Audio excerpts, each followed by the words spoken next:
ഇതിപ്പോൾ ഒരു മാസമായിട്ട് കൊടുക്കണം. കൊടുത്തതിനായിട്ട് പശുവിൻ്റെ അവള് തിരിച്ചറിഞ്ഞു. പശുവിന് നല്ല ജോലിയൊക്കെ അടിപൊളിയായി. അങ്ങനെ ഷൈനിങ് വന്നു. മടിയാക്കിയിട്ടുണ്ട്. നല്ല വീട്ടിൻ്റെ രീതിക്ക് എത്തിയിട്ടുണ്ട്. പശുവിന് നല്ല സപ്ലിമെൻ്റൊക്കെ കൊടുക്കുന്നില്ല. അതാണ് കൊടുക്കുന്നത്. ഇതന്നെ കൊടുക്കുന്നുള്ളൂ. ചാണകമൊക്കെ നല്ല ടൈറ്റാണ്.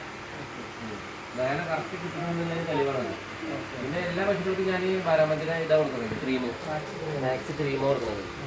ക്രീം കൊടുത്തതിന് ശേഷം എൻ്റെ പശുക്കളൊക്കെ ചെന പിടിച്ചിപ്പോൾ. എല്ലാ പശുക്കൾക്കും എനിക്ക് ചെനയാണ്. പാല് എനിക്ക് കുറവൊന്നും സംഭവിച്ചിട്ടില്ല. ഞാൻ ഫീഡ് മാറിയെന്ന് വിചാരിച്ചിട്ട് പ്രത്യേകിച്ച് പാല് കുറഞ്ഞിട്ടൊന്നുമില്ല.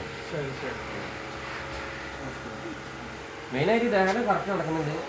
പശുക്കളുടെ ചാണകം നോക്കിയാൽ തന്നെ അറിയാൻ പറ്റും. നല്ല ടേസ്റ്റിലാണ് ചാണകം. പിന്നെ മിൽക്കിങ്ങിൽ എനിക്ക് കിട്ടിയ അതേ പാല് കൊടുക്കുന്നുണ്ട്. ഇത് നല്ല മാറ്റം കണ്ടാൽ തന്നെ അറിയാലോ. എനിക്ക് ഈ പശുവിനെ നോക്കിയാൽ മതി, ഇതിനെ തന്നെ നോക്കിയാൽ മതി. ഇത് ഞാൻ ഈ ഫീഡാണ് കൊടുക്കുന്നത്. ഇനിയിപ്പോൾ ഈ ബാരാമതിയുടെ ഈ ഫീഡാണ് കൊടുക്കുന്നത്. ചില പശുക്കൾക്കുള്ള ഫീഡ്.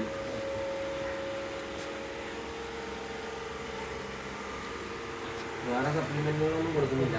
6 മാസമായിട്ട് ഇത് കൊടുക്കുന്നില്ല. ക്രീം കൊടുക്കുന്നുണ്ട്. കൊടുത്താൽ നല്ല മാറ്റാണ്.